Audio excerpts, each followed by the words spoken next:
We as a species have existed for many thousands of years. Ever since the first embryo of a Homo sapien, many advancements in technology, education, and overall well-being have been made.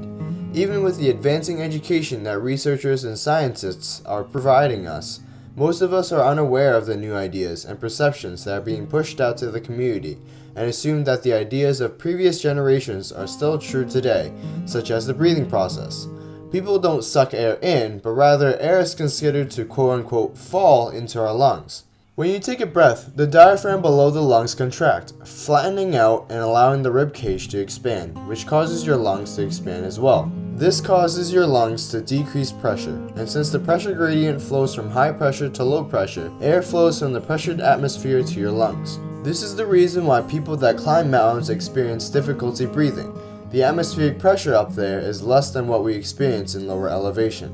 And people don't push out air either. People can try to push air out by hunching forward, but expiration mostly happens by relaxing your diaphragm and your intercostal muscles within your rib cage, allowing the pressure to build up within the lungs. Speaking of lungs, your lungs actually aren't the size of your rib cage all the time. Unlike the many diagrams that suggest a misconception, your lungs are actually about half to 1/4 of the size of your rib cage during normal respiration, and they expand or compress when the certain respiratory muscles are fully contracted. This is the reason why you can take huge deep breaths and blow out as much as 5 liters of air out of your lungs. Now what about our DNA? Doesn't all of our DNA contribute to our characteristics and personalities? After all, if we just change one piece of DNA within our body, it can lead to significant changes for our body, right? Well, not really. Our genes are filled up with 2 types of DNA, which are the exons and the introns. The exons are the type of DNA that code for the many proteins and enzymes we need daily. The other type of DNA, called introns, don't code for anything. In fact, a process called RNA splicing takes the introns out of the pre-mRNA, which is a piece of DNA that has just been copied, before it undergoes transcription to make a protein. The reason why for DNA to be such a hoarder? Well, the various reasons are as follows. The introns might be leftover DNA that were used as exons for various traits that we now do not exhibit, such as a tail or large amounts of body hair. The introns might also be used to space out these sets of exons, or maybe as a cushion for the aging process that slowly decay our DNA. Even if all the DNA isn't used to make us, we are still certainly evolving, right?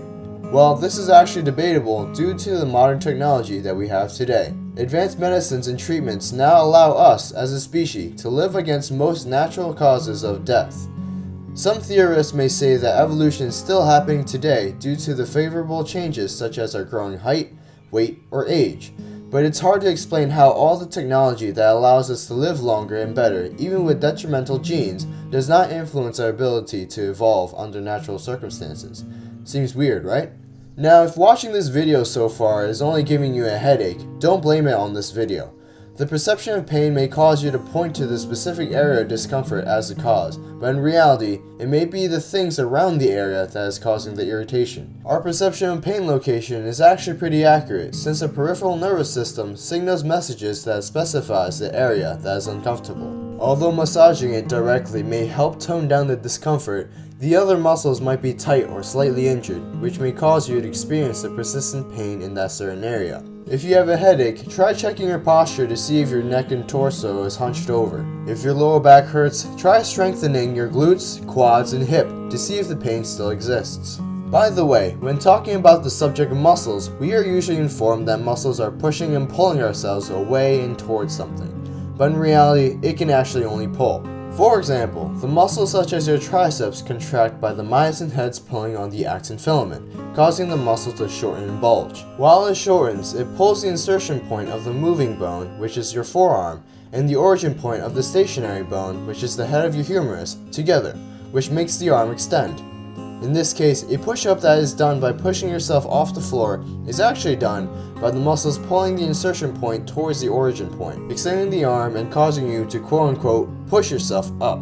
Although we now live in a more educated society, there are much more misconceptions about ourselves that we assume are true. Nothing is worse than being wrong with your own knowledge, so understand your world by researching, not assuming. If you have any more misconceptions to offer, please list them down in the comment section below. Don't forget to like, share, and subscribe to my channel if you haven't already. Thanks for watching.